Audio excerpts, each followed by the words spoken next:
পরিবর্তন হন। যেমন আমার পূর্ব বক্তা ভাই আমার খুব সুন্দর মাহে রমজানের কথা বলছিলেন, যে রমজান মাস আসছে, যে আজকে দেখুন আমি ওদিকে যাব না, নবী জীবনে ধরেছি চলে যাব। এই যে আপনার এই গ্রামে আমি আজকে এসছি মেহমান স্বরূপ, তাই তো?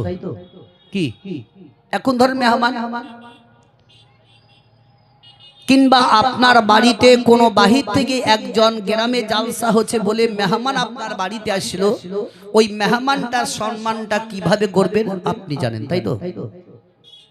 বাজার থেকে বিভিন্ন রকমের জিনিস কিনে নিয়ে চলে আসলেন, তাকে ইজ্জতের সহিত আপনি খাওয়ান দাওয়ান করালেন, এবং আপনি যখন ওই ব্যক্তি বাড়ি যাবেন তাকেও সম্মানের সহিত আপনি তাকে বিদায় করবেন, মাথায় গজাবেন। সেইরূপ মাহে রমজান এক বৎসরে একটা মাস আপনাদের আমাদের নিকটে মেহমান স্বরূপ হয়ে আসছেন। এই মেহমানের কি করে সম্মান করতে হবে, কি করে কি করতে হবে সেটা নিজে নিজে ভেবে দেখো। আমরা তো ঘুরে ঘুরে ঘুরে ঘুরে বলতে আছি, আপনারা শুনতে আছেন, আমরা জানছি। যেমন একটা মৌলভী সাহেব একটা গ্রামে গেছে, সেদিন ছিল জুম্মার দিন। এই জুম্মার দিনে যাওয়ার পর জুম্মার নামাজটা পড়ার লেগে মসজিদ খুঁজতে লাগলো। তো মসজিদ খুঁজতে খুঁজতে খুঁজতে খুঁজতে খুঁজতে গ্রামের ভিতরে দেখছে একটা ছোট্ট মসজিদ আছে। সেই মসজিদে যাওয়ার পর মৌলভী সাহেব দেখছে তো মসজিদটাতে পিসাব, মানে ছাগল গরুতে পিসাব পায়খানা করে একদম নোংরা করে রেখে দিয়েছে। মসজিদে কোনো নামাজ পড়েনি মানুষ। সেই মৌলভী সাহেব নিজের হাত দ্বারাতে মসজিদটাকে পরিষ্কার পরিচ্ছন্ন করে দিল, এবং কি পাড়ায় পাড়ায় গিয়ে প্রত্যেকটা বাড়িতে বাড়িতে দরজাতে দরজাতে গিয়ে বলছে, তোমরা জুম্মার দিন আজকে নামাজ পড়তে এসো, তোমাদের সাথে কিছু আলাপ আলোচনা হবে। আজ আমাদের এখানে বহুত মানুষ আছে বুঝলেন, জুম্মার নামাজটাও আমরা ঠিকভাবে 5 ওয়াক্ত পড়ি না, তো জুম্মার নামাজটাও যাই না, আমরা সময় কাটিয়ে দিই কোথায়। বলছে কি মৌলভী সাহেব কি করব, কাজে কামে লিপ্ততা থাকছি তো ওই লেগে জুম্মার নামাজটা পড়া হয় না। যতই লিপ্ত থাকুক, যতই যাই করো, কমসে কম ওই জুম্মার নামাজটা আদায় করো। এখানেও যখন মানুষকে সবাইকে একে একে ধাপে ধাপে ডেকে নিয়ে চলে এলো, ওই মৌলভী সাহেব মেহরাবে মেম্বারে উঠে আপন বক্তব্য দিতে লাগলেন। বলে, শোনো, আজ তোমাদের নিকটে কয়েকটা আমি কথা বলে যাব, সেই কথাগুলো পালন করবে। বলছে, কি হুজুর? বলে, রমজান সামনে 2-4 দিন পরে রমজান আসছে, ওই রমজানটাকে তোমরা অতি সৌন্দর্যভাবে পালন করবে। বলছে, রমজান কি জিনিস জানো? ফজর বেলাতে শুভ সাদিকে খাবার খাবে, সারা দিন না খেয়ে থেকে সন্ধ্যার সময়তে আবার খাবার খাবে, তাকেই বলে হে রমজান। যেমন একটা গরু মাঠের মধ্যে নিয়ে যাওয়া হয়, ফসলে মুখ দেবে বলে মুখে টুড়ি দিত, এখন আর নাই বুঝলেন, ওগুলো আছে কি আর নাই। টুড়ি মুড়ি কোন দিকে গেল, মানুষ এখন ট্রাক্টরে চাষ চলছে, আরামের কাজ। তো বলছে ওই রকম আল্লাহ রব্বুল ইজ্জত সারা দিনকার জন্য প্রত্যেকটি মানুষের মুখে টুড়ি লাগিয়ে দেয়, যাতে কোনো খাবার খাদ্য সে ব্যক্তি না খায়। এরই নাম হচ্ছে রমজান। তবে এই রমজান মাসটাকে সৌন্দর্যভাবে তোমরা পালন করবে। আমি রমজান পরে আবার একদিন তোমাদের নিকটে আসব। কি চলে গেল বলে এই রমজান আসবে যে বলেছে, তো এরা গ্রামের লোক বসে আলাপ আলোচনা করে বলছে, হাই রে, মৌলভী সাহেব তো বলে গেল কি রমজান আসবে, তো রমজানকে আমরা গায়ে ঢুকতে দিব না। যদি ঢুকে তো আমাদের খাবার বন্ধ, সারাদিন খেতে পাবো না, বিড়ি সিগারেট কিছুই খেতে পাবো না। তো যে রমজান যদি আসে তো আমাদের তো বিলকুল সব একদম বন্ধ। তো বলছে, চল আমরা গ্রামের বাহিরে সবাই আমরা পাহারা দিব, যাতে রমজান গায়ে না ঢুকতে পারে। এরা হেঁসা লাঠি ফারসা দিয়ে বুঝলেন গ্রামের বাইরে সবাই পাকে পাকে পাকে বসে গেছে। একদিন চলে গেল, 2 দিন চলে গেল, 3 দিনকার দিনে পশ্চিম দিক থেকে একটা হাতি কিন্তু চলে আসে। এরা জীবনে হাতি দেখেনি। এই হাতিটা দেখার পর একজন চট করে বলছে ওইটা রমজান চলে আসছে। আর যেমনি বলা ভাই, যত লোক ছিল সবাই ছুটতে ছুটতে ছুটতে সেই হাতিকে চারিদিক থেকে ঘেরাও করে নিয়ে এত মার মারল কি হাতিকে শেষ করে দিল। হাতি মরেই গেল। এর আরাম করে বাড়িতে এসে খাওয়া দাওয়া ধুমধারাক্কা খুব চলে। রমজানের পরে যখন ওই মৌলভী সাহেব আবার মসজিদে এসেছে, আবার বক্তব্যের মাধ্যম দিয়ে বলছে তোমরা রমজান মাসটাকে সৌন্দর্য করে পালন করেছিলে। তো বলে হুজুর রমজানকে আমরা গায়ে ঢুকতেই দিইনি। কি বলছে রমজান ঢুকতে দাওনি? এত বিশাল ব্যাপার। বলছে কেন? বলে আপনি বলেছিলেন রমজান ঢুকবে, দিনের বেলায় টুড়ি খাওয়া দাওয়া বন্ধ, বিড়ি সিগারেট পানি কোনো কিছুই খেতে পাবো না, তার জন্য আমরা গ্রামে ঘেরে বসেছি। আর যেমনই রমজান ঢুকাছে তেমনি ওকে বেড়েই ওকে শেষ করে দিয়েছি। তো ওই রকম কিছু কিছু আমাদের মানুষ, পৃথিবীতেও মানুষ আছে ভাই। এই যে কাল থেকে, কাল বাদে পরশু দিন থেকে তারাবি, তো এখন থেকে শুরু হয়ে গেছে পেটের গ্যাস্ট্রিক। গ্যাস শুরু হয়েছে না হয়নি? দেখেন পকেটে এখন থেকে ট্যাবলেট ভরতে আরম্ভ করে দিয়েছে। কদিন ভাই এখন এই পৃথিবীতে মানুষকে ধাওতা দিয়ে কথা বলে চলে যাবে। স্বয়ং আল্লাহ তোমার অন্তরের খবর সবই জানছে। যেদিন কবরে যাবে সেদিন বুঝতে পারবে হাই আফসোস আমি করে কি আসলাম। আমি বলবো ভাই এই রমজান মাসটা যে আসছে, কমসে কম তার সম্মানের ইজ্জতের সহিত তাকে পালন করার চেষ্টা করুন। আল্লাহ তাআলা আমাদের প্রত্যেকটা মানুষকে যাতে সঠিক পথে ঈমানের সহিত নিয়ে যাওয়ার তৌফিক ইনায়েত করুক। জোরে সকলে বলুন আমিন। একবার ভক্তি ভরে জোরে সোরে দরুদ পাক পড়ুন। সংক্ষিপ্ত নবী পাক সাল্লাল্লাহু তাআলা আলাইহি ওয়াসাল্লামের ঘটনা বলবো, তারপরে পরে আপনাদের বক্তা ইনশাআল্লাহ আসবে। এখনো দুজন আছেন যিনি আমাদের এলাকার মধ্যে, যার নাম শুনেছেন তাহিরি সাহেব, নাম শুনেছেন না? উনিও এসে গেছেন, ইনশাআল্লাহ কিছুক্ষণ পরেও আসবেন। ওনার পরে পরে যে আসাম থেকে যিনাকে ডাকানো হয়েছে, ইনশাআল্লাহ উনিও এসে আরাম করছেন। উনিও আপনাদের সম্মুখে আসবেন, তার চেহারা দেখবেন, তার বক্তব্য শুনবেন। মানুষ আমি বলবো যারা এখনো রাস্তাঘাটে ঘোরাঘুরি করছেন, এখানে ওখানে সময় কাটাচ্ছেন, ভাই সময় না কাটিয়ে একটু বসে পড়ুন, একটু বসে পড়ুন। এই জায়গাতে যতক্ষণ পর্যন্ত বসে থাকবেন আল্লাহ রহমত আপনার প্রতি নাজিল হতেই থাকবে। জোরে হবে না? তাহলে এরা রহমতও লিবে না মনে হয়। জোরে বলুন না। ঘুমাচ্ছে যেমন কে বলে আপনাদের এই সব দেখে বুঝলেন, জিদ করিয়েন না ভাই। জিদে জিদে মানুষ বহুত কিছু হয়। আমি বহুত কথাও জানি। যেমন বক্তব্যের মাধ্যমে জুম্মার দিনে ইমাম সাহেব কিছু কিছু বলে কি স্ত্রী বিবিদেরকে খুব খুশি রাখিও, খুশি রাখবে, ভালোবাসবে, তার মনটাকে জয় করে রাখবে, তাকে আনন্দিত করবে। ইহারও বক্তব্য মৌলভী শোনার পরে তার প্রশংসা করার জন্য আপনি বুঝলেন জুম্মার নামাজ পড়ে হেসে বুঝলেন যে কই রহিমার মা খাবারটা দাও। এ খাবার কিন্তু দিয়েছে, আর তার সামনে ছিল ডাল, ডালটাও দিয়েছে বুঝলেন। এ ডাল দিয়ে যখন ভাত খাই তো মনে মনে চিন্তা করছে মৌলভী সাহেব তো বলেছিল বিবির মনকে জয় করতে হবে, খুশি করতে হবে, তো কোনখান থেকে শুরু করব, কোন জায়গা থেকে একে বলবো কি এটা এটা করতে গেলে খুবই সুন্দর। তো সর্বপ্রথম ডাল থেকে তাকে শুরু করি। চট করে তার স্ত্রীর মুখের দিকে তাকিয়ে বলছে কি বলবো রহিমার মা, আজকাল যা ডাল রান্নাটা এত সুন্দর, এত সুন্দর, খাই আমার মন ভরেই গেল। আর যেমনি বলেছে বুঝলেন তার স্ত্রী বুঝলেন চোখটাকে মোটা মোটা বের করে তার দিকে গভীরত ভাবে দেখছে। ই মনে মনে করছে মনে হয় একটু খুশি হয়ে আছে। আচ্ছা খুশি হলে চোখ মোটা হবে না রাগলে চোখ মোটা হবে? বলে রাগে চোখ মোটা হবে, কিন্তু ই মনে করছে বড় খুশি হয়েছে মনে হয়। তখন আরো প্রশংসা করছে, বলি দেখ শোন কত কত বিহাতে গিয়ে খাবার খেলাম, কোনখানে কোনখানে অনুষ্ঠানে গিয়ে খাবার খেয়ে আসছি, তবে এই রকম আজকের মতো ডাল রান্না করা কোথাও আমি খাইনি।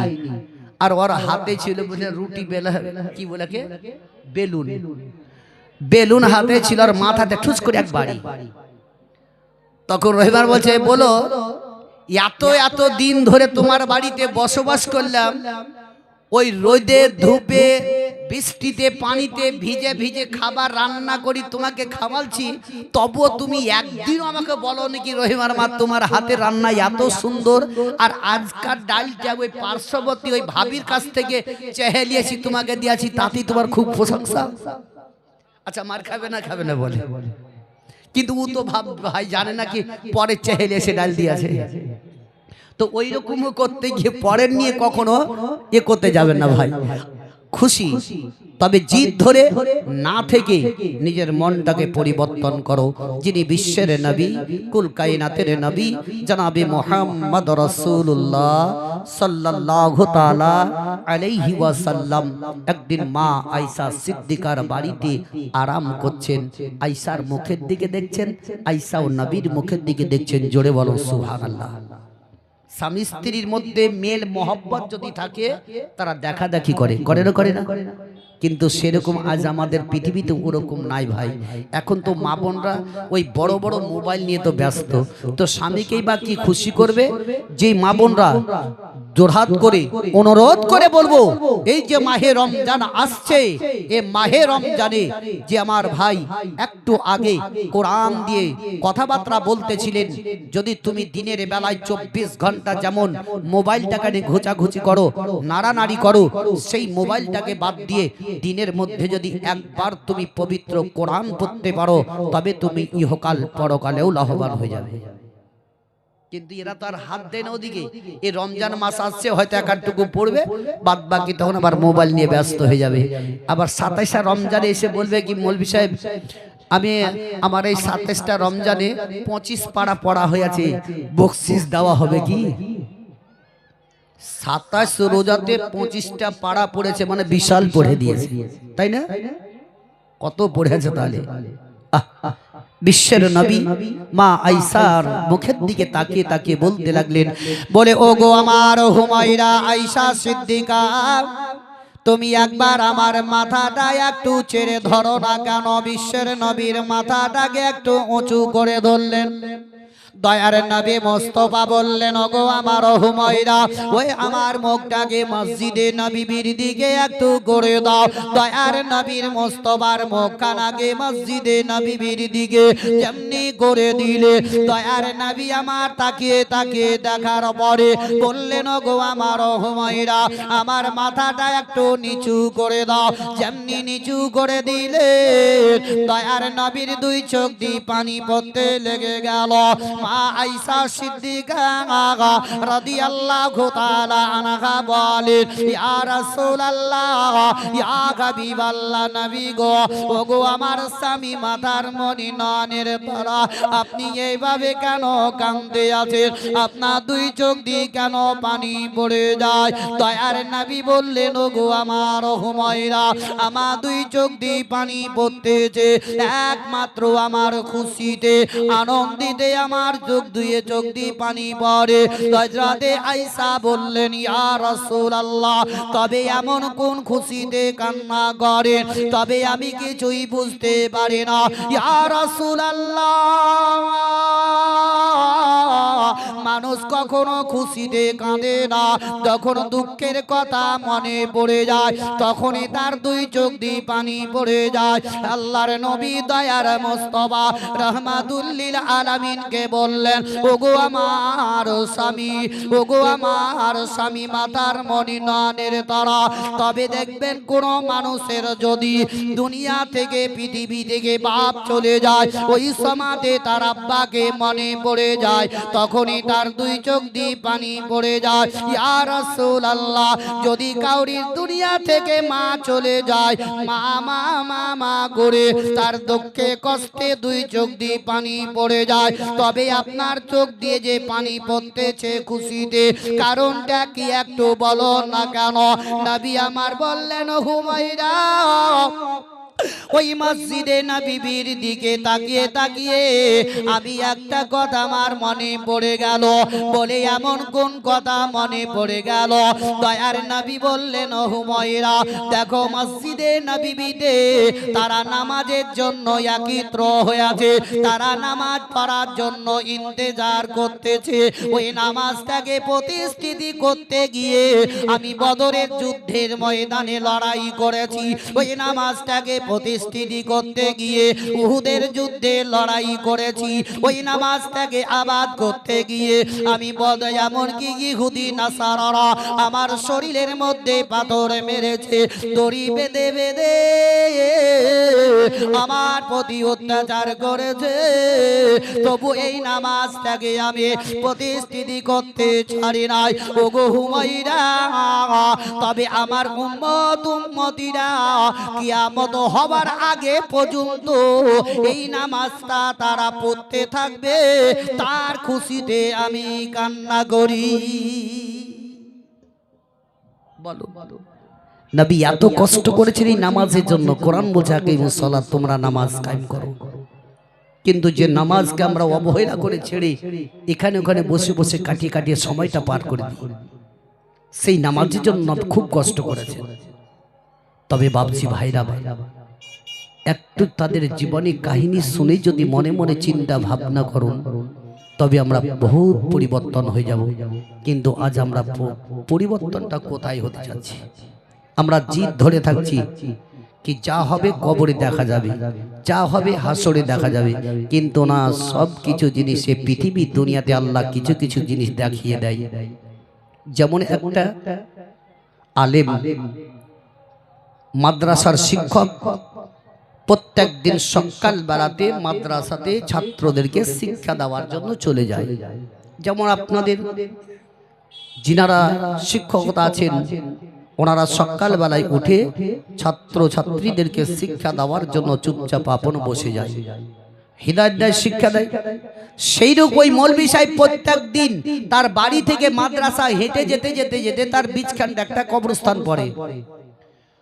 ওই কবরস্থানে বুঝলেন কয়েকটা রাখাল একটা মরা মানুষের মাথাকে তুলে নিয়ে ফুটবলের মতো করে নিয়ে খেলাধুলা করে। তো মৌলভী সাহেবটা মনে মনে চিন্তা করছে কি, হায় আল্লাহ, এই লোকটা পৃথিবীর দুনিয়াতে এমন কি পাপ কাজ করেছে কি মরার পরও তার কোনো শান্তি নাই, এই মাথাটাকে নিয়ে রাখালরা সব খেলাধুলা করে। এ মাদ্রাসাতে যাওয়ার পর খুব চিন্তিত কি করা যায়। দ্বিতীয় দিনে যখন যায়, ওই রাখালেরা আবার সেই মাথাটা তুলে নিয়ে খেলাধুলা করে। তো মৌলভী সাহেব সেখানে দাঁড়িয়ে যাওয়ার পর বলছে, এই মাথাটা তোমরা আমাকে দিয়ে দাও, এ মাথাটার প্রতি এভাবে নাতিজা করো না। এরা বলছে, না হুজুর, আমরা এই মাথাটাকে নিয়ে আমরা খেলাধুলা করি, আমরা আপনাকে দেওয়া হবে না। সেদিনও দিল না। মাদ্রাসায় গিয়ে চুপচাপ ছাত্র ছাত্রীদেরকে আর কেউ পড়ায় না, একদম গুমসুম হয়ে বসে বসে খুব চিন্তা করছেন। ছাত্ররা মনে করছে কি হুজুরের কিছু হয়ে আছে মনে হয়, তবে কেন কথাবার্তা ঠিকভাবে বলে না। অন্যান্য দিন যেমন শিক্ষা দেয় সেইভাবে কিন্তু আজ আমাদেরকে শিক্ষা দিচ্ছে না। তৃতীয় দিনে বুঝলেন ওই মাথাটা জবরদস্তি তাদের কাছ থেকে নিয়ে বাড়িতে গিয়ে খুব সুন্দর করে বাক্সর ভিতরে তালা মেরে আবার আরেকটা বাক্সতে দিয়ে তালা মেরে চুপচাপ উপরে তুলে রেখে দিয়েছে। কিন্তু তার বিবিকেও 3 দিন থেকে কথা বলে না।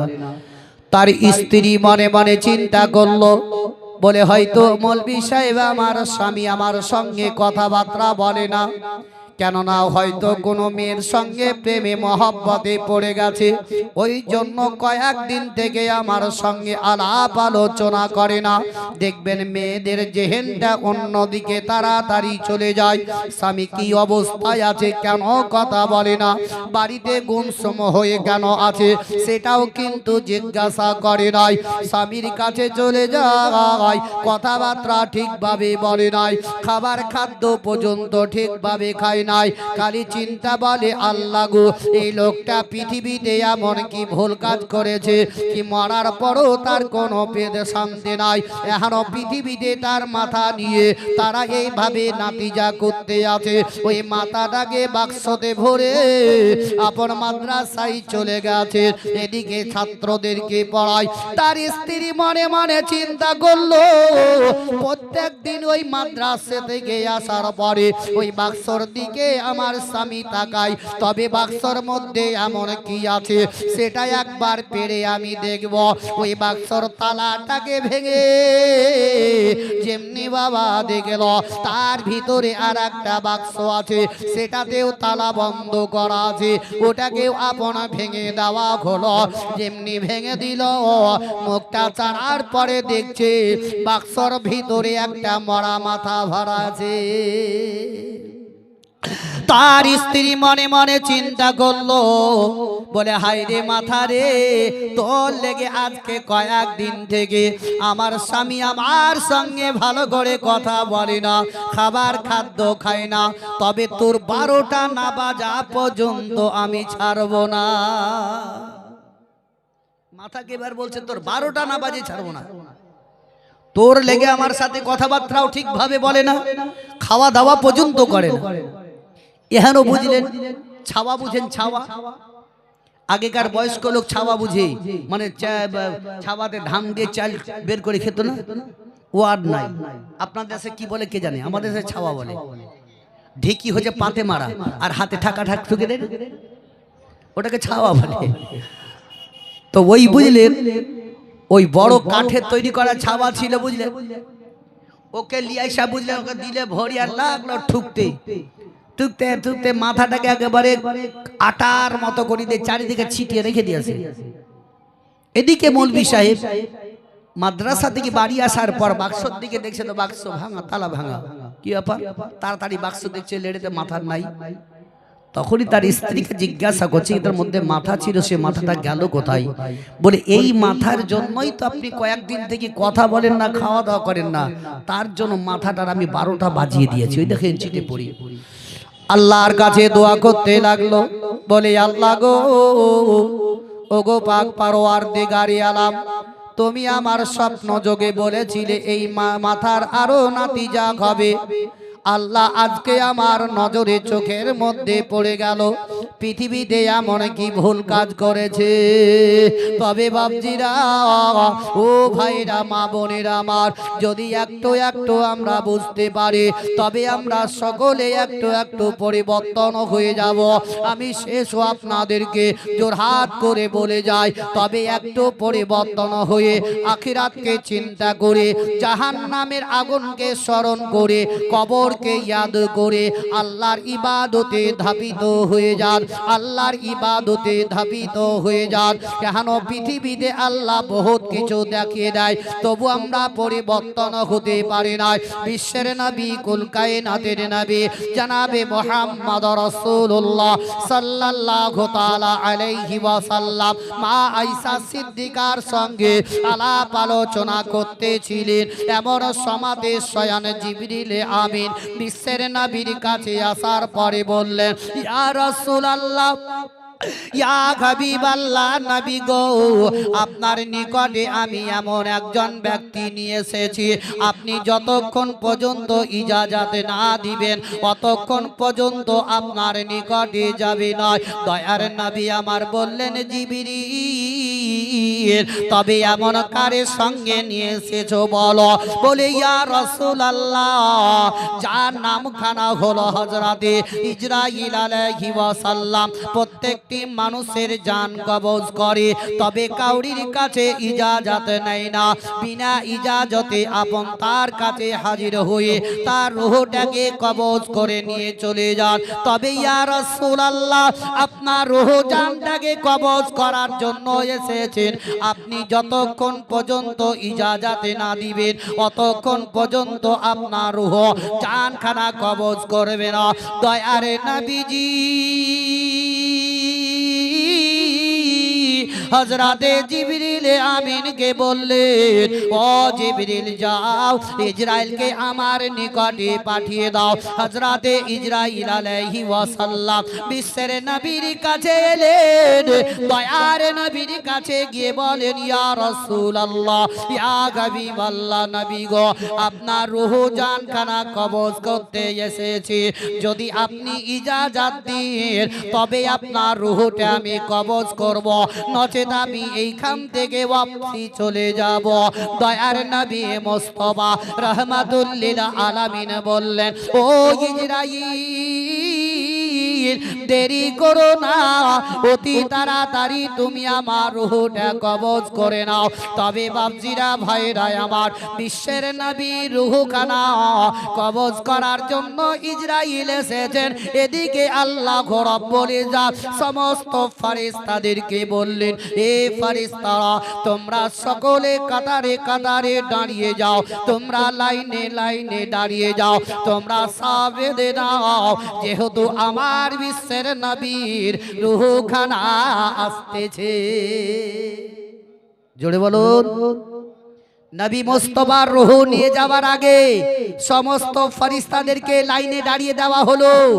এমনকি সমস্ত জাহান্নামের আগুনকে শীতল ও ঠান্ডা করে দেওয়া হলো। জয় মুসলমান, আপ ভেবে দেখুন, এখানে আল্লাহর নবী এটাও বলেছেন কি তোমরা বেশি বেশি বেশি করে দোয়া করো যাতে আমার জুম্মার দিনে মৃত্যু হয়। এবং যে রমজান মাস আসছে, ভাই আমার বলতেছিলেন, এই রমজান মাসে যদি কোনো ব্যক্তি কাউরির যদি মৃত্যু হয়, আল্লাহ তার কবরের আযাব কিয়ামত পর্যন্ত বন্ধ করে দেয়। কিয়ামত পর্যন্ত কষ্ট করে এ মাহে রমজানের রোজাটা পালন করুন। আর যাতেই মনে মনে এটাও করবেন কি আল্লাহ, এই কষ্ট করতে করতে যাতে রোজার মাসেই আমার মৃত্যুটা হয়। এমনও আল্লাহর দরবারে এটাও দোয়া করুন কি, হে আল্লাহ, হে পাক পরওয়ারদিগারে আলম, যাতে আমার মৃত্যুটা জুম্মার দিনে হয়। যদি জুম্মার দিনে কাউরির মৃত্যু হয়, নবী আমার খুদ বলে দিয়েছেন কি ওই ব্যক্তির কবরে কিয়ামত পর্যন্ত আযাব হবে না। জোরে বলুন, জোরে বলুন। তবে দেখেন, আজ যদি বলা যায় তো কিছু কিছু মানুষ মৌলবীদের ভুল ধরার লেগে রেডি হয়ে থাকে। মৌলবীদের পায়ে পায়ে ভুল, টেढ़ा বেঁকা কিভাবে চলছে সেটার দিকেও তাকাই। তাহলে আজ যদি এখানে আমি বলে যাই কি জুম্মার দিনে যদি কাউরির মৃত্যু হয়, ওই ব্যক্তির কবরের আযাব আল্লাহ বন্ধ করে দেয়, তবে কাল থেকে দেখবেন মৌলবীদের প্রতি আরো এখানকার লোকেরা বলে, মৌলবী সাহেব বলে গেল কি যার জুম্মার দিনে মৃত্যু হবে তার কবরে আযাব হবে না, আল্লাহ বন্ধ করে দিবে। একটা ধরেন 5 ওয়াক্তের নামাজ পড়লো না, সেই ব্যক্তির মৃত্যু জুম্মার দিনে হলো, তার কবরে আযাব হবে না? বলবে না, বলবে না? মানুষ মানে কি করে যে পয়েন্ট নিয়ে কথা তৈরি করবে ওরা নিজে জানে, এমন এমন কথা তৈরি করে দেয়।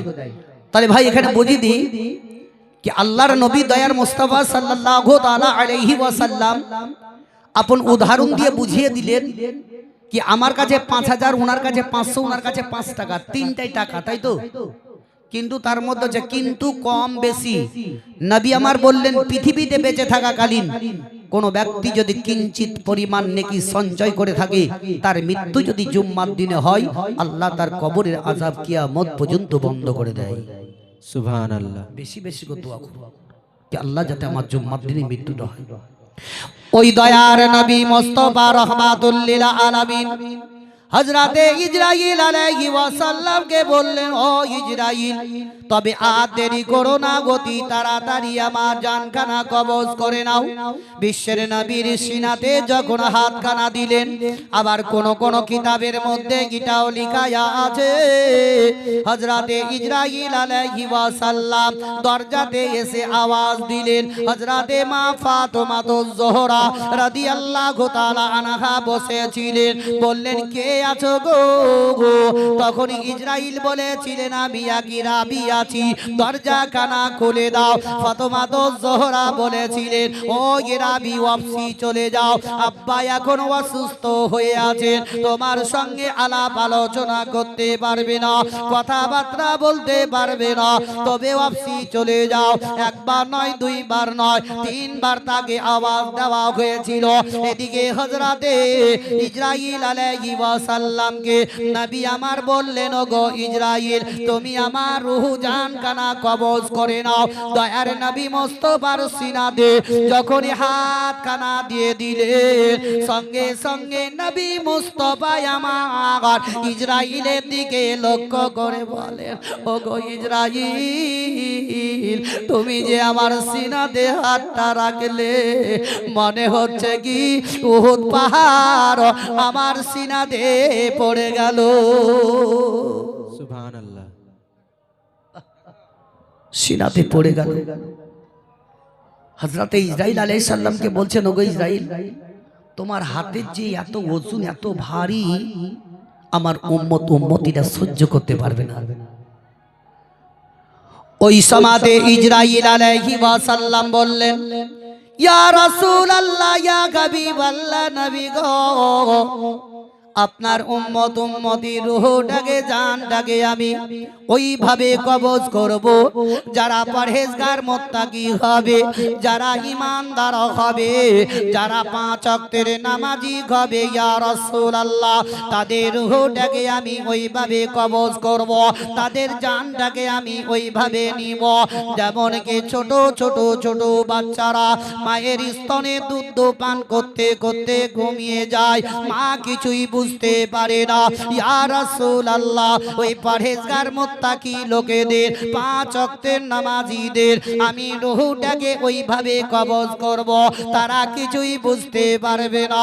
ইয়া রাসূলুল্লাহ, যারা আল্লাহ আল্লাহ রাসূলকে চিনে না, যারা রাসূলের প্রতি মহব্বত রাখে না, যারা নবীর সুন্নত পালন করে না, ইয়া রাসূলুল্লাহ, যারা মসজিদ মাদ্রাসা চিনে না, যারা আলেমদের শ্রদ্ধা করে না, যারা মৌলবীদের ইজ্জত সম্মান করে না, তাদের রূহটাকে আমি ওইভাবে কবজ করব যেমন একটি বাবলা গাছের কাঁটার উপরে একটি পাতলা কাপড় রেখে দেওয়ার পর ওই কাপড়টা যখন টানবে, কাপড়টা ছিটতে ছিটতে ছিটতে চলে আসবে।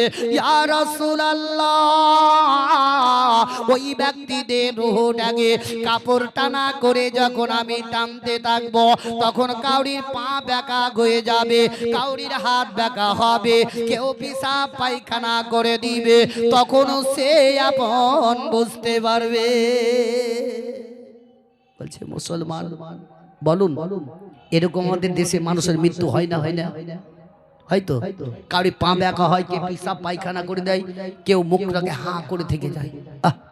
কেন বলুন? এই পৃথিবীর দুনিয়াতে আমরা যেগুলা করছি তার প্রতিফলটাও আল্লাহ দেখিয়ে দিয়েছে চোখে চোখে।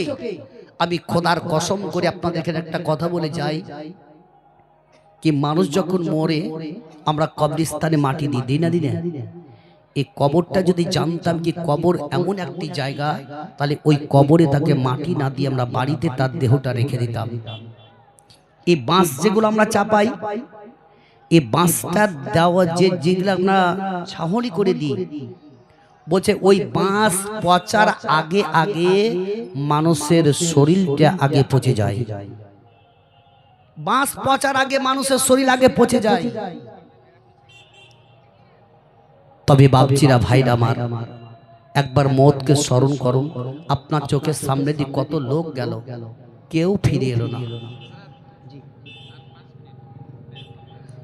তবে আপনার যেই কবরকে স্মরণ করে যিনি বিশ্বের নবীর বিবি হযরতে খাদিজা পর্যন্ত কেঁদেছিলেন, জোরে বলুন সুবহানাল্লাহ। হযরতে খাদিজা রাদিয়াল্লাহু তাআলা আনহা বাড়িতে বসে বসে কাঁদতেন কবরকে স্মরণ করে। কেননা ভাই, এহানো বিশ্বের নবী, কুল কায়নাতের নবী জনাবে মুহাম্মদ রাসূলুল্লাহ সাল্লাল্লাহু তাআলা আলাইহি ওয়াসাল্লাম একদিন হযরতে খাদিজাকে আওয়াজ দিলেন, তো খাদিজা দরজা খুললেন, তো দেখছেন তো খাদিজা কাঁদছেন। ওই সময়তে হযরতে খাদিজা রাদিয়াল্লাহু তাআলা আনহাকে বলছেন, খাদিজা তোমার কাউকে মনে পড়ছে, কাউরি কথা স্মরণ আসছে কি তাতে তুমি কাঁদো? ওই সময়তে বলেছিলেন, ইয়া রাসূলুল্লাহ, ইয়া হাবিবাল্লাহ, নবী গো, আমার কাউরির কথা মনে পড়ে নাই, কাউকে ইয়াদ করি নাই, তবে ইয়া রাসূলুল্লাহ একটা জিনিস আমার যখন স্মরণ পড়ে যায় তখনই আমার দুই চোখ দিয়ে পানি পড়ে যায়। নবী আমার বললেন, খাদিজা কি এমন জিনিস তোমার স্মরণ পড়ে যায় তাতেই তুমি ঘরে বসে বসে একা কান্না করো? হযরতে খাদিজা বললেন, ইয়া রাসূলুল্লাহ, ইয়া হাবিবাল্লাহ, নবী গো, এই পৃথিবী দুনিয়াতে আমার কত বান্ধবী আছে, কত আমার সঙ্গী সাথী রয়েছে, কত আমার আত্মীয় স্বজনেরা রয়েছে, ইয়া রাসূলুল্লাহ, তবে যেদিনকে আমার ইন্তেকাল হবে, যেদিন আমার মৃত্যুটা হবে, সেই দিনকে আমার কবরে রেখে আসবে। ওই কবরে আমার কোনো বান্ধবী যাবে না, আমার কোনো সঙ্গী সাথী যাবে না, আমার আত্মীয় স্বজনেরা যাবে না, একা একা পড়ে থাকতে হবে।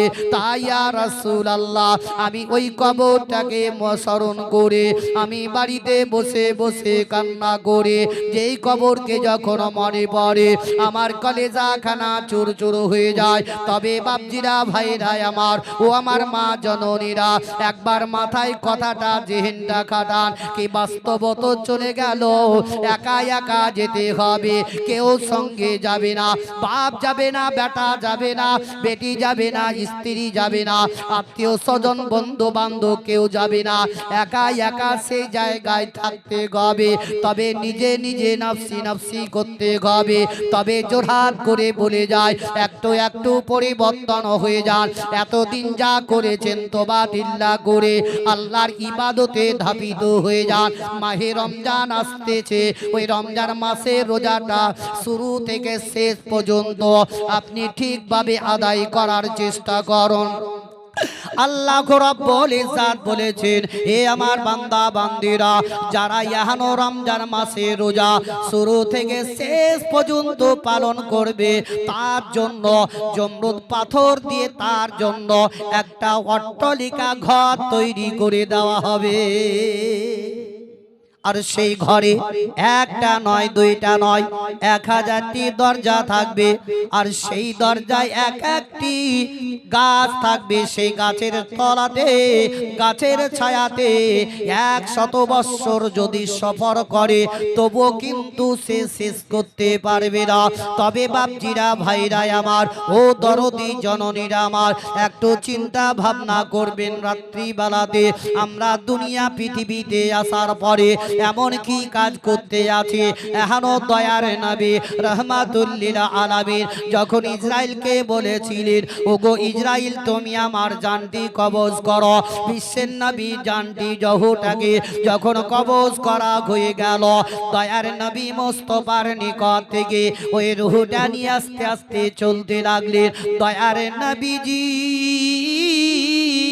বিবি হযরতে মা আয়েশা সিদ্দিকা রাদিয়াল্লাহু তাআলা আনহা একদিকে কান্না করেন, ফাতেমা তো জোহরা রাদিয়াল্লাহু তাআলা আনহা একদিকে কান্না করেন। আমাদের দেশের মানুষ যখন মারা যায় তখন তাকে আপন গলা পর্যন্ত নতুন কাপড় দিয়ে ঢেকে দেওয়া হয়, আর আমার বিশ্বের নবীকে মাথা থেকে পা পর্যন্ত ঢেকে দেওয়া হয়েছিল। সাহাবীরা এসে সকলে কান্না করে, চারিদিকে দাঁড়িয়ে দাঁড়িয়ে কাঁদে। আমাদের যেমন কেউ যদি মারা যায়, আত্মীয় স্বজনেরা চারিদিকে ঘেরাও করে নিয়ে হাওমাও করে কাঁদতে থাকে। সাহাবীরা সেই রূপ ভাবে কান্না করতেছিলেন। এইদিকে বয়োজ্যেষ্ঠ সাহাবী যার নাম হলো হযরতে আবু বকর সিদ্দিক রাদিয়াল্লাহু তাআলা আনহু, তিনি আপন বাবা কাঁদতে কাঁদতে কাঁদতে কাঁদতে মা আয়েশা সিদ্দিকার বাড়িতে গেলেন। দয়ার নবী মুস্তাফার সিথানির কাছে, মাথার কাছে যেমনি বসে গেলেন, হযরতে আবু বকর বলেন, ইয়া রাসূলুল্লাহ, ইয়া হাবিবাল্লাহ, নবী গো, আমি আবু বকর, আমি সঙ্গী হারা হয়ে গেলাম, আমি একা একা হয়ে গেলাম। ইয়া রাসূলুল্লাহ, ইয়া হাবিবাল্লাহ নবী গো, আমি আবু বকর আপনার সঙ্গে ঘুরতে বসতে চলতে ফিরতে সর্বদা হয়। ইয়া রাসূলুল্লাহ, বদরের যুদ্ধের ময়দানে আমি আবু বকর আপনার সঙ্গে, উহুদের যুদ্ধের ময়দানে আমি আবু বকর আপনার সঙ্গে। ইয়া রাসূলুল্লাহ, মক্কা থেকে হিজরত করে মদিনা রাস্তায় চলতে আমি আবু বকর আপনার সঙ্গে। যে আবু বকর বিশ্বের নবীর প্রেমে মহব্বতে এক এক করে 6 মাস ধরে জমিনে পিঠ লাগিয়ে ঘুমাননি। জোরে বলবেন না? ক মাস বললাম? 6 মাস ধরে জমিনে পিঠ লাগিয়ে ঘুমাননি। আজ আমরা একটা রাত এখানে জালসা শুনতে আসবো, তো মানে ঢুলু ঢুলু শুরু হয়ে গেছে, চল বাড়ি খাওয়া দাওয়া হলে আর কি করবো। কিন্তু একটা জিনিস জেনে রাখবেন, জালসাতে 3 প্রকারের 3 শ্রেণীর লোক আছে। 1 নাম্বার হইল ওরা জালসাতে বসবে কি, চল কোন মৌলবীর গলা ভালো একটু শুনি, যদি ভালো লাগলো তো শুনলো, না লাগলো তো মানে কোন একটা বাহানা, চা খাওয়া বিড়ি খাওয়ার বাহানা করে চলে গেল। কিন্তু কথা যেগুলো আপনাদের মধ্যে বললাম, আপনি শুনলেন যে চলে গেল, সে কথাগুলো শুনতে পেলো? পেলো জি? পেলো না। 2 নাম্বার, কিছু কিছু মানুষ নিয়ত নিয়ে আসে কি জালসাতে বিরিয়ানি, নারে তাকবীর, আল্লাহু আকবার, নারে তাকবীর, নারে রিসালাত, ইয়া হযরত রাসূলুল্লাহ মাওলানা আবু তাহির জিন্দাবাদ, হযরত মাওলানা আবে তাহির রাজভী জিন্দাবাদ। লালবাগ থেকে তিনি চলে এসেছেন, এখনই ওনার বক্তব্য শুরু হয়ে যাবে, আপনারা শ্রবণ করুন। আমার বাপজি ভাইদেরকে, মা বোনদেরকে বলবো, যিনারা এখনো রাস্তায় ঘোরাঘুরি করছেন, সেই ভাব আর ঘোরাঘুরি না করে, সময় নষ্ট না করে অতি তাড়াতাড়ি স্টেজের সামনে বসে পড়ুন। এ দেখেন বক্তা এসে গেছেন, মানে আমারও সময় শেষ হয়ে গেছে। এবার ওনারও মুখ থেকে জীবনী কাহিনী শুনবেন। তারপরে পরে প্রধান বক্তা যিনি হিসাবে আসাম থেকে এসেছেন, আজ বহুত আসাম বহুত দূর, তাই কিনা, সেখান থেকে এসেছেন আপনাদের নিকটে কিছু বলার জন্য। যদি লোকের সংখ্যা যদি দেখতে না পাই, তবে আসামে গিয়ে বলবে কি মুর্শিদাবাদে গিয়ে দেখলাম লোকের সংখ্যা নাই। কিন্তু আসামে একটা জিনিস ভাই, জালসাতে লোক বসবে, বেটা ছেলে 20খানটায় রাস্তা, 2 সাইডের লোক, কেউ হিলাহিলি করবে না, একদম নিঝুম ভাবে বসে বসে শুনবেন। আর ওই জালসাতে আসামে দেখেছি, গল্প নয় কি, একটাও মেয়ে ছেলে জালসাতে কাউকে দেখতে পাবেন না, সব বাড়িতে আপন বেটা ছেলে সব জালসাতে। তবে ভাই উনি যখন এসছেন আমাদের দেশে, তো কমসে কম এখনো যিনারা এদিকে ওদিকে আছেন না থেকে একটু